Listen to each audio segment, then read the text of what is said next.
ये इंटर का बोर्ड का एग्जाम था, ये इंग्लिश का पेपर है। ठीक है, इस पेपर में हम आपको बताते हैं कैसे क्या पेपर करना था, कैसे इसके आंसर थे। ठीक है, पहले मुझे आप लोगों को सेक्शन ए में एक रीडिंग पैसेज दे रखा है। Read the following passage carefully and answer the question that follow. यानी ये पैसेज को आप सावधानी पूर्वक केयरफुली पढ़िए और उसके दैट द फॉलो, और जो क्वेश्चन आंसर दिए गए उनको फॉलो करिए, उनके आंसर लिखिए। ठीक है, आपको इससे संबंधित 5 प्रश्न दिए हुए थे। ए में, बी, फिर सी, डी, ई में 3 पार्ट थे। ई में ये आपको सारे पैसेज से छांट के लिखने थे।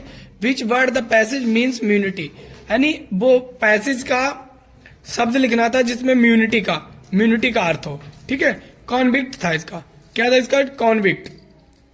अगला है which word in the passage it is the opposite of acute, यानी अपोजिट एक्यूट का लिखना था, यानी फ्रस्ट्रेटेड, इसका था एक्यूट का था फ्रस्ट्रेटेड। अगला है what was the meaning of the phrase feeling helpless and frustrated, यानी helpless and frustrated meaning phrase में कौन से दी में की गई, इसे आपको पेरिस से ये यहाँ से आपको छांट के लिखनी। The Indian National Army serve to hold up the dropping spirits of the nationalist Indians to whom who were feeling helpless and frustrated. ठीक है, ये इसका आंसर लिखना था। अगला आपको इसमें से किसी एक पे आर्टिकल लिखना, means of reaction in the modern time, यानी मॉडर्न टाइम पर के लिखना था। Is India an emerging super power, अच्छा इंडिया इस समय एक इमर्जिंग सुपर पावर है, उसके रूप में लिखना। वाटर कंजर्वेशन यानी जल संरक्षण के बारे में आपको लिखना था, जल संरक्षण के बारे में आपको लिखना था। ठीक है, फिर यहाँ पे आते हैं suppose you are emit and while paying to you used abuse term, ये आपको इसमें एक एप्लीकेशन लिखना था, ये आपको एप्लीकेशन लिखना था। ये एप्लीकेशन बहुत इजी था। Write an application to principal of your college requesting him to provide your library faculty as it is not properly managed, यानी जो भी आपको प्रिंसिपल को एक एप्लीकेशन लिखना था जिसमें उन्हें बताना था कि हमारे लाइब्रेरी की सुविधा नहीं है। ठीक है, अब आपको सेक्शन सी दे रखा है। सेक्शन सी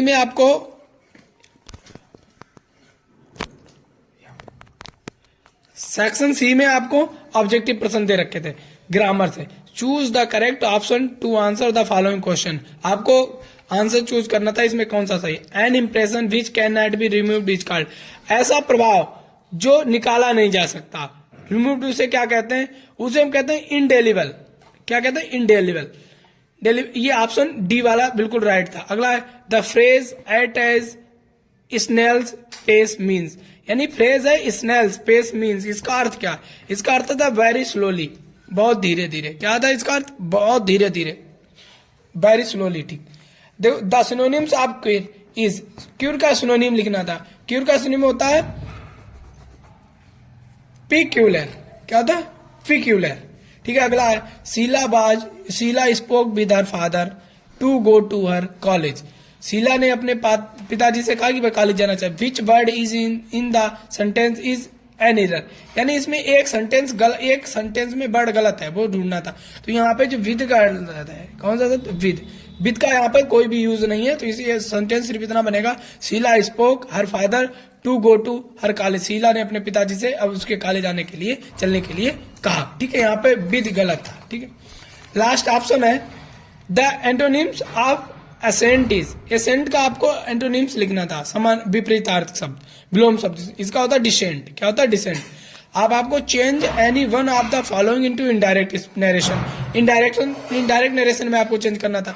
इसमें आपको कुछ नहीं करना था, सिर्फ आपको सेड टू हटा के सिर्फ कमांडेड लगाना था। क्या लगाना था, कमांडेड लगाना था। The general commanded to his soldiers march forward and kill the enemy. ठीक है, अब उसमें आता है combine any one of the following sentence as directed, इन्हें दो सेंटेंस किसी में से दोनों को कंबाइन करना था।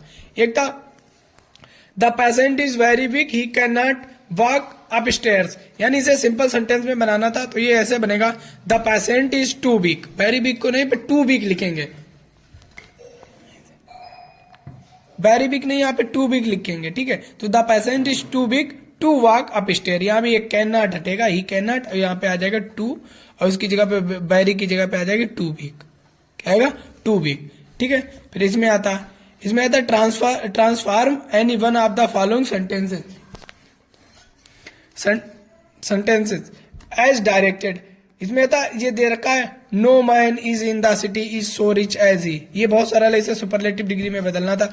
He is the man richest in the city, वह एक ऐसा आदमी है, he is the richest man, he is the richest man in the city, वह इस शहर का सबसे अमीर आदमी है। फिर आता है correct any one of the following sentences, इसमें आपको ये सेंटेंस सही करने थे, ये बहुत सिंपल था, ये आपको बड़ी आसानी से करने। इसमें का he is the tallest of the two, अब यहाँ पे सिर्फ इतना लिखना था, he is the tallest of all, the हटा के इसकी जगह पे क्या लिखना था, ऑल, ठीक है। अब आपको इसमें सेंटेंसेस बनाना था। यहाँ पे ये चिली और चिल्ली, ये बहुत ज्यादा सिंपल शब्द है, ये चिली मिर्च होता है, ये चिली मिर्च होता है ठंडा शीतलक, ठीक है। फिर आपको ये प्रश्न नंबर 6 में स्टोरी दे रखी थी, आपको स्टोरी बनानी थी, translate the following into English, ये स्टोरी आपको बनानी थी। फिर सेक्शन डी में आपको लिटरेचर से संबंधित था, साथ में 2 प्रश्न दिए थे, ए और बी, ए में 2 पार्ट थे, बी में 2 पार्ट थे, एक ए से करना था आपको और एक बी से करना था, 4-4 नंबर के, ठीक है। फिर आता है 8, anyone answer anyone of the following in about 80 words, आपको 80 शब्द में किसी एक का आंसर लिखना था। Who did Caroline Kipling's wife refuse to be inverted, ठीक, इंटरव्यूड, ठीक है, इनमें से, या describe the YMCA pool on the basis of lesson deep water, ठीक है, डीप वाटर के चैप्टर से YMCA का पूल इसके बेसिक डिस्क्राइब करने थे, 7 नंबर में था। फिर क्वेश्चन नंबर 9 था, read the following extracts carefully and answer था, अच्छा ये आपकी पोएम सा था, इसे पढ़ना था, 3 प्रश्नों के आंसर देने थे।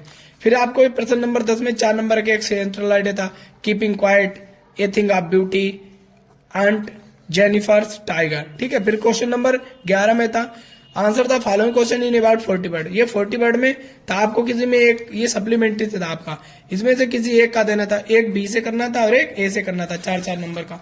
फिर 12 में प्रश्न था, answer any one of the following question in about 80 word, इसमें किसी एक का आपको लॉन्ग आंसर था, आपको 80 वर्ड में इसका देना था, आंसर इसका देना था, ठीक है। ये आपका पेपर था, लगभग में पेपर सब आपका पड़ा हुआ था, करने लायक था, बस ये पैसेज में एक तो मीनिंग थे ऐसे डाउटफुल जो आप लोगों को करने में दिक्कत हुई होगी, वरना ये पूरा का पूरा पेपर बहुत इजी था करने के लिए, ठीक है। ये आपका पेपर था और आप लोगों ने अपेक्षा करता हूँ कि बड़ी अच्छे से किया भी होगा।